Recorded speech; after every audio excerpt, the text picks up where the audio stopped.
రెడ్డిలో ఓట్లు వద్దంటాడు. ఆయనని మేము ఎలా చూస్తామంటే దిన్మార్ మల్లన్నను అలియాస్ చింతపండు నవీన్ మేము ఆయనకు ఒక బ్రోకర్ లాగా చూస్తాం. ఆయన ఈ రోజుల దాకా ఏదో ప్రశ్నిస్తున్నాడు ప్రజల తరఫున ప్రశ్నిస్తున్నాడు అనుకున్నాం కానీ ఇట్లా బ్రోకర్ గిరి చెంచగిరి చేస్తాడని అనుకోలేదు. ఏదో ఒక న్యూస్ పట్టుకొస్తాడు, 4 రోజులు పబ్లిక్ లా పెడతాడు, వాడు ఏమో 10 రూపాయలు ఇవ్వగానే జేబులో నింపుకుంటాడు, పక్క జరిగిపోతాడు. ఇట్లాంటి వాళ్ళు బాగుతే మేము పట్టించుకోము. మేము పట్టించుకుంటే ఇంతవరకు వచ్చే వాళ్ళం కాదు. ఫస్ట్ ఆఫ్ ఆల్ వాడు ఏదో వాగుతుంటాడు, వాడు పబ్బం కట్టుకోవడానికి, వాడు రేటింగ్ పెరగడానికి, వాడిని టీఆర్పీ పెరగడానికి, వాడు ఏదో బతుకోడానికి వాని గురించి ఎక్కువ మేము మాట్లాడుకోము. కానీ వాళ్ళు అనే మాట ఎట్లా అంటే మొన్న మేము రెడ్డి ఓట్లతోనే ఉన్నాము, రెడ్డి మీరు ఓట్లు వేయకుండా అని చెప్పాడు కదా. మీరు ఏం చేస్తారు? సరే నువ్వు రెడ్డి ఓట్లు వేయొద్దు అని చెప్పినావు కదా, ఇదే మాట నువ్వు ఎమ్మెల్సీ ముందు మాకు చెప్పేది ఉంటుంది. సరే మేము రెడ్డి ఓట్లు మాకు వద్దురా భయ్, మాది మేము వేసుకుంటాము, మా ఎక్కైనాక మేమే పంచుకుంటాము అని చెప్పేది ఉండే. అంతేగాని నువ్వు రెడ్డి ఓటుతో అన్నోడు ఇదే మాట ముందు చెప్పేటుండే. నాకు తెలుస్తుండే మరి ఎమ్మెల్సీ అవుతుండేనా ఏమైతుండేనా. నాకు తెలిసిన సమాచారం ప్రకారం ఏంటంటే ఎమ్మెల్సీ అయిండు, క్యాబినెట్ ఏదో అడిగి మినిస్ట్రీ కోసం అడిగి ఉంటాడు. రెడ్డిని ఎందుకు బదనాం చేయాలి, రెడ్డి జాతిని ఎందుకు బదనాం చేయాలి అడిగి ఉంటాడు. ఎంతమంది ఉన్నారు సీనియర్లు, మొన్న వచ్చినావు అప్పుడు ఏదో బీజేపీలో పోయిండే, తాడు కడతా ఓ బొంగరం కడతా అని ఆడ పోయి వంగి వంగి దండం పెట్టే, మరి మన మోడీ గారికి పెట్టే, అమిత్ షాకి పెట్టే, వంగి వంగి దండం పెట్టే, ఇక మస్తు వంగిండి, ఇక ఒంగుడు దగ్గర మస్తు వంగిండు. మళ్ళీ ఇప్పుడు వచ్చి ఈడ వచ్చి బదలాం చెప్తున్నాడు. మినిస్టర్ కావాలి అని నువ్వు వాళ్ళకి అడిగిండొచ్చు, వాళ్ళు నీకు లాస్ట్ అందిండొచ్చు. మినిస్టర్ అడిగి ఇంతమంది సీనియర్లు ఉన్నాక వానికి ఎందుకు ఇస్తాం? అవును.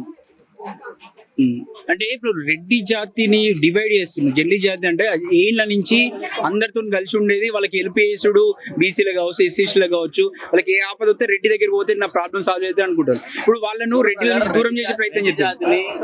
వేరే కులాలతో ఎప్పుడు ఎవరు డివైడ్ చేయలేదు.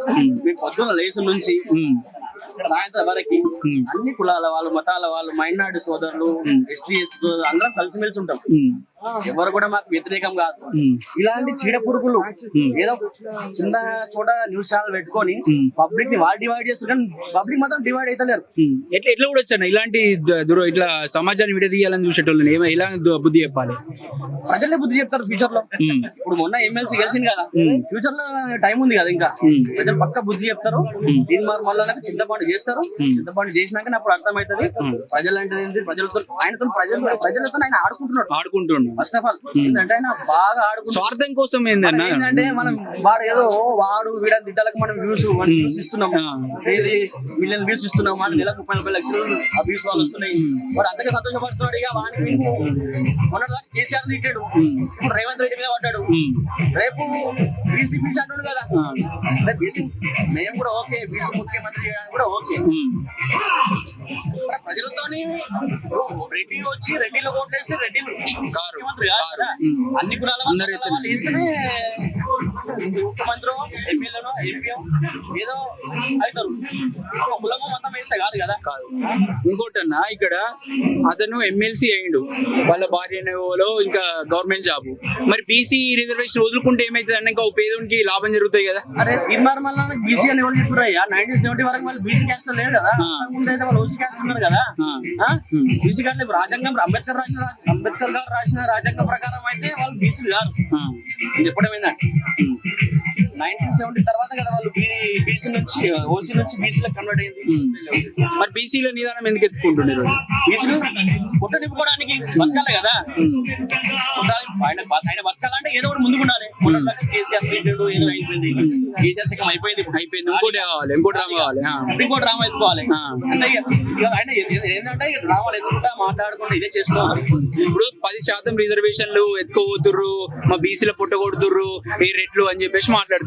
రెడ్డిలలో 80% మంది పేదోళ్ళే ఉన్నారు.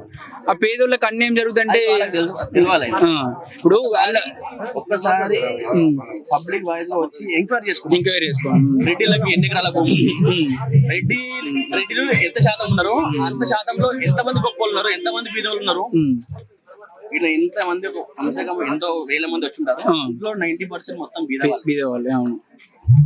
ప్రైవేట్ వెహికల్ తీసుకొని మేము వచ్చాం సొంతంగా, మాకు సొంతంగా వెహికల్ లేదు. ఎందుకు వచ్చినాం? ఉమ్. మా హక్కుల కోసం ఈడబ్ల్యూఎస్ పిల్లల్ని బాగున్న వాడతారు భవిష్యత్తు. బాగుపడలేము, మా పిల్లలనే బాగుపడతారు. సెంట్రల్ గవర్నమెంట్ ఈడబ్ల్యూఎస్ రిజర్వేషన్ ఇచ్చింది, ఉమ్. అందులోనే కొద్ది జాబ్ కొడతారేమో మా పిల్లలు. ఉమ్. దుబాయ్కో అక్కడో పంపించకుండా ఉమ్. ఈ మా తెలంగాణలో కనీసం జాబ్లను కొడతారేమన్నా ఆశ. మన ప్రజాప్రతినిధులు ఉమ్. నాకు తెలిసి 50 సంవత్సరాలు 60 సంవత్సరాలు పరిపాలన ఒకప్పుడు గొప్ప బతికిన వాళ్ళు రెడ్డిలు ఈ రోజు ఘోరం అయిపోయింది. ఉమ్. ఉన్న వాళ్ళు కూడా ఉమ్. గొప్ప గొప్ప వాళ్ళు ఉన్నారు. ఉమ్. కనీసం మన మన తక్కువ తరగతి వాళ్ళకి, రెడీలో తక్కువ తరగతి వాళ్ళకి సాయం చేస్తుండాలి. ఉమ్. సాయం చేస్తే కొద్దిగా ఉమ్.